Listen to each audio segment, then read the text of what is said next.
Hey guys, Uzo here. This one's going to be on my Balance Druid. It's going to be a full match in an SSM.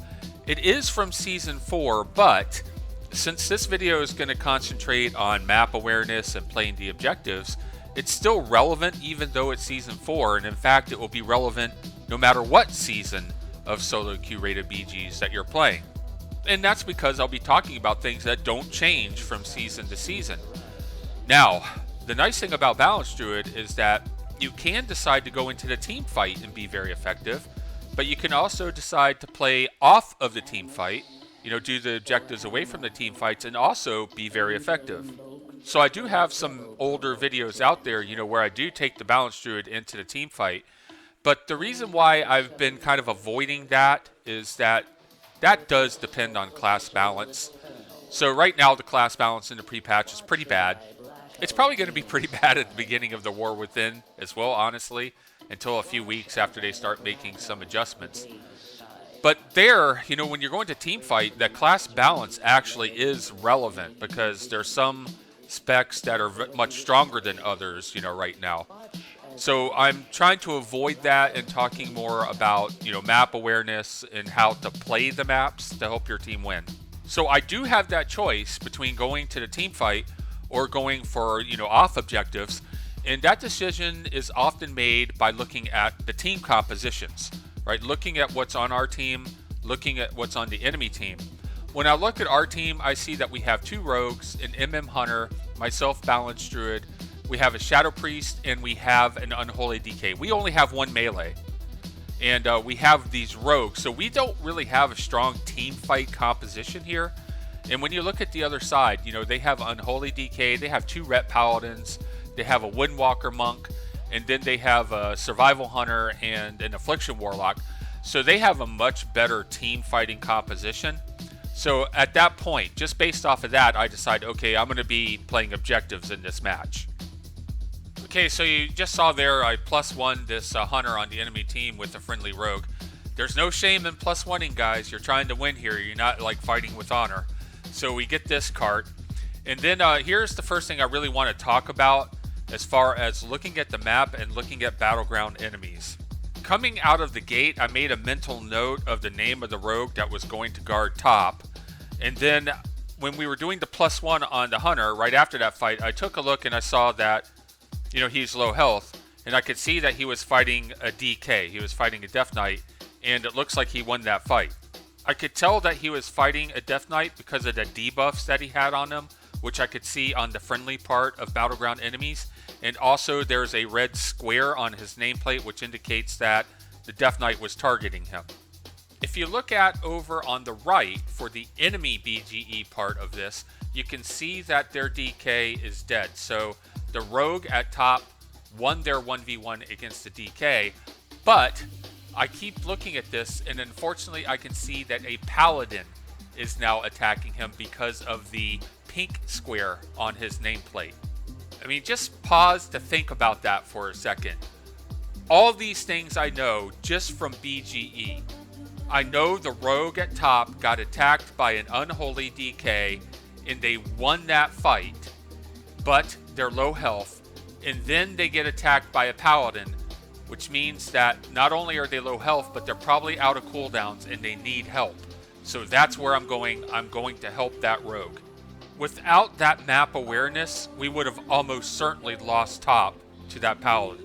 Now this match is going to actually turn out to be a loss, but I think it still has a lot of really good examples on how to play the map, using the minimap and using Battleground Enemies to make some, smart, intelligent decisions on what to try to do next. And also, I'm going to get called out in this match by our resto shaman. Check this out. This is from later in the match, which we'll get to eventually. Shortly before I'm about to absolutely destroy this Death Knight and take that card away from him, the resto shaman on my team starts calling me out. He says that I am a waste of a spot and that I am doing nothing. So let's watch the rest of this Battleground, this SSM, and see if you agree with this resto shaman's assessment. Something that you'll notice me doing a lot if you watch my SSM videos is I make use of the ledges. And I'm using the ledges so I can avoid getting stuck in combat, and I can get to the cart circles easier, you know, so I can avoid fighting to get to the cart. Since we are ahead at this point in time, we are Alliance, I'm just going to sit this cart and make sure it caps because, you know, we're ahead, so this is just building the lead. I don't feel compelled to go anywhere else at this point in time. Should be fine.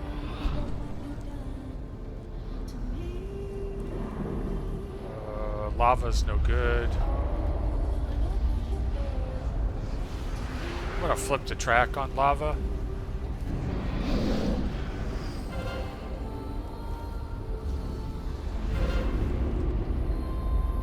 As expected, they've been winning the team fights at the lava cart. So what I'm gonna try to do here is flip the track to send it long. So I pass through it, you see they have control of the cart. I expect that they're gonna maintain control of the cart. So I do flip the track on it, but then they leave. So I end up having to flip the track back to going to short track on lava.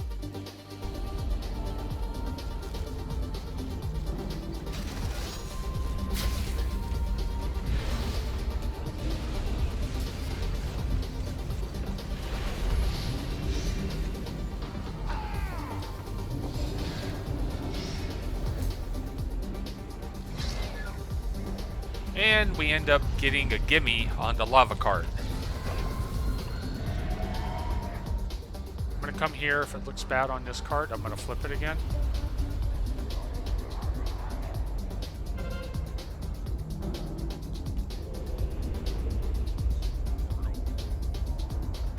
That is an enemy healer. And if it was just a DPS, I would go ahead and attack them and try to kill them 1v1 to take the cart. But it's a healer, and that's going to impact my decision. Also, I noticed that we have people that res that just run right by this cart and they go to top. You know, they don't even come here. So my concern is that they've been winning the team fights, and I don't think I'll be able to kill the healer fast enough before they get help. So I do end up flipping the track here. You'll notice that one of the people that rezzed and didn't even come here and went top was the shaman, who's going to be berating me shortly.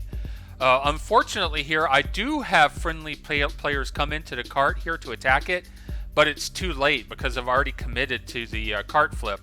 Now this is not their fault because it's really hard to notice when a cart track gets flipped. You know, there's a message in chat, but really it's easy to miss. So this is partly on me. I probably should have sent over raid, you know, a message like, you know, I'm flipping lava, don't come here, go somewhere else. So I'll take some responsibility for that. If you look at the chat window, you'll see that we had a player leave right then. Our hunter left the match, so now we're outnumbered. And I'm coming in here to take top away from this DK. And you can see down in the chat box, this is when the resto shaman starts bitching about me.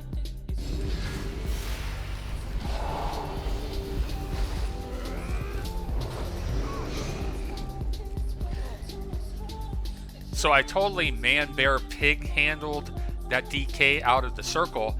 And then the shaman comes over and we take this cart. This is the only reply that I give to the shaman. You know, I don't want to get wrapped up in some toxic, you know, hate tells with him. And it's really unfortunate that the hunter left the BG, because the hunter on our side, when they left the BG, the match was still totally winnable.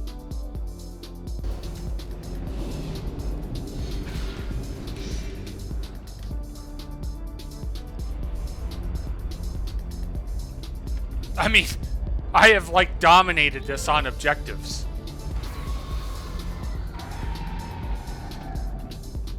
I can't help it if my team is losing everywhere I'm not.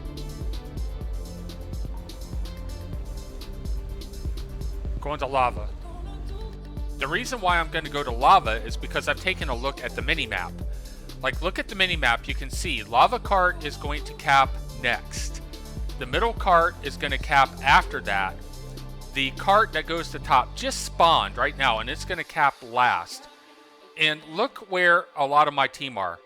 They're in the cart that's going to cap last, including the shaman that believes that I'm a waste of a spot, by the way.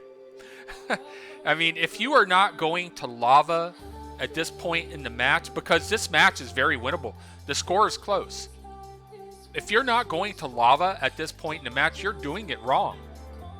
The enemy team makes a mistake leaving only one person in the cart. Instead of trying to kill him, I'm going to try to CC him out because his position's really poor here.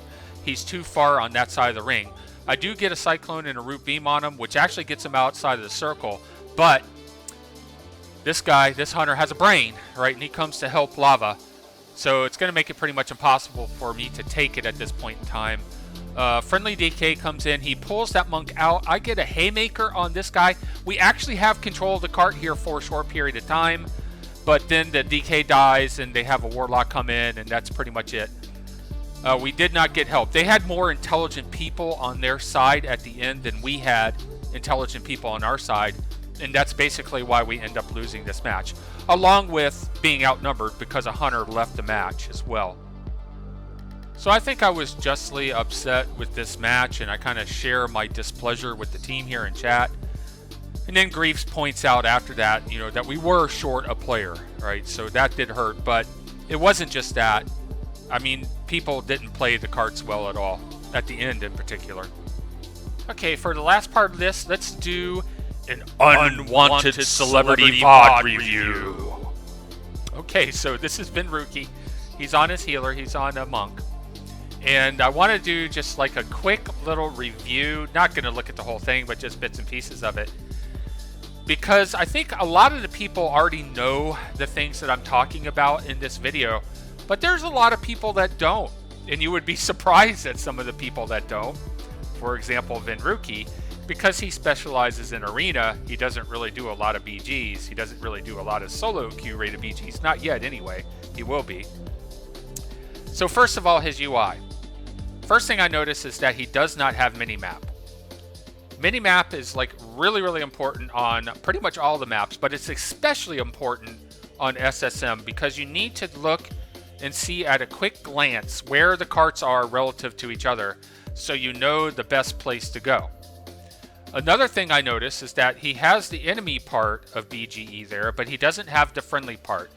He has his raid frames over here, you know, to track health bars, but I hope you can see from the beginning of the video I had how the friendly part of BGE is also extremely useful. You know, not only can I see if someone's low health, I can see what he's being attacked by. I can see how many people are attacking him, and I can see what specs are attacking him, or what classes, I should say, are attacking him. That's valuable information to have, and you saw that at the beginning of the video that I just did. Okay, you see he's having to open up the large map to do this, and this like blocks his vision from a lot of things that are happening right in front of him. It would be much better to have this information on the mini map, you know, down here somewhere. Now I understand he's concerned about, you know, cluttering up his UI with more elements, so that's probably part of his decision. But I think that the information that these things gives you outweighs the fact that they're taking up, you know, space on your screen. Now let's see how he starts here. The carts are all gone, right? The carts are gone. That cart's away. The cart at top is gone. And he's going to heal the mid-fight. I mean, there's zero reason to do this. This is just like, he needs to be at a cart. This is totally pointless. And it's not just him. Look at how many people are fighting here. Like how much of the enemy team is there. I mean, this is painful for me to watch, guys. I had to say when I saw this, it's like, this is really painful for me to watch. There's no reason to be fighting here. He should be at a cart, and he should be at a cart that's going to cap relatively soon. I mean, it's okay to go mid, it's okay to go lava. Definitely don't want to go top at the beginning. Okay, so he's dead, and take a look here. We got the lava cart coming in here. We got the mid cart almost capping, and then we got the top cart up here. So he's fighting in mid, and you know, he's nowhere near any of these carts, so that's not good. Now, as I mentioned in a previous video, like a really mechanically skilled player like Vinruki is gonna not have any problems making this change. It'll take just a little while, but he'll improve very quickly in terms of map awareness and playing the objectives. That's an easy problem to fix for anybody, you know, that's smart. And he's a bright guy. You know, I've seen his videos. He's highly intelligent. He'll have this all worked out, you know, in not too long. Much more difficult for like a Battleground player that doesn't do arena to develop that mechanical skill to do well in arena. So don't get me wrong, I'm not saying Vinruki's bad, it's just that he definitely has some things to improve here in terms of solo queue rated BGs. I mean, look at this. And again, it's not just him. Look at all these people fighting over the top cart. This cart is the cart that caps like maybe a year from now, okay? Why are you fighting over this cart? The other carts are like getting close to capping. Look, there it was. Okay, so here, I gotta go back because he like flipped to the map. Again, you know, having to flip to the big map, it takes time. It blocks your vision. It's much better to have the mini map here. Let's see if I can find this. Okay, there it is. Look at this. See, lava is here. Okay, mid is here. Both of these are going to cap around the same time, so you would have to choose, you know, one or the other to go to. Look at all the people piled in this cart. This cart is going to cap after these. See, with the mount speed in SSM, you have more than enough time to get to mid here. See, since he's over by the ledge, he could easily get to mid cart here, help secure this cap, and then have more than enough time to get back to top if he wants to go there.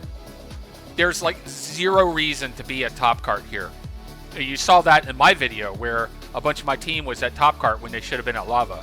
And again, it wasn't just Vinruki. If you look at that, it's like most of the team is there. Most of his team, most of the enemy team are there. Let's see his team. There is only one person from his team. Well, there's a priest in respawn, I guess, but there's only one person on his team at this cart. Look, there's nobody on his team at lava. I mean, so please don't tell me that the things that I'm talking about in these videos is like common knowledge. It is not common knowledge. Even people as accomplished as Vinruki, you know, need to improve their map awareness and understanding the win conditions, you know, which carts you need to go to over the other ones. Okay, so this was actually kind of painful for me to watch. I'm going to stop right there. If you watch this video of Vinruki's, he definitely does improve midway through the match into the end of the match, and he starts getting to the carts that are important and etc. Just kind of really starts off here really, really rocky. Okay, that's going to be it for this one. I'm going to have a playlist for other SSM videos here linked at the end screen. Take care, everybody.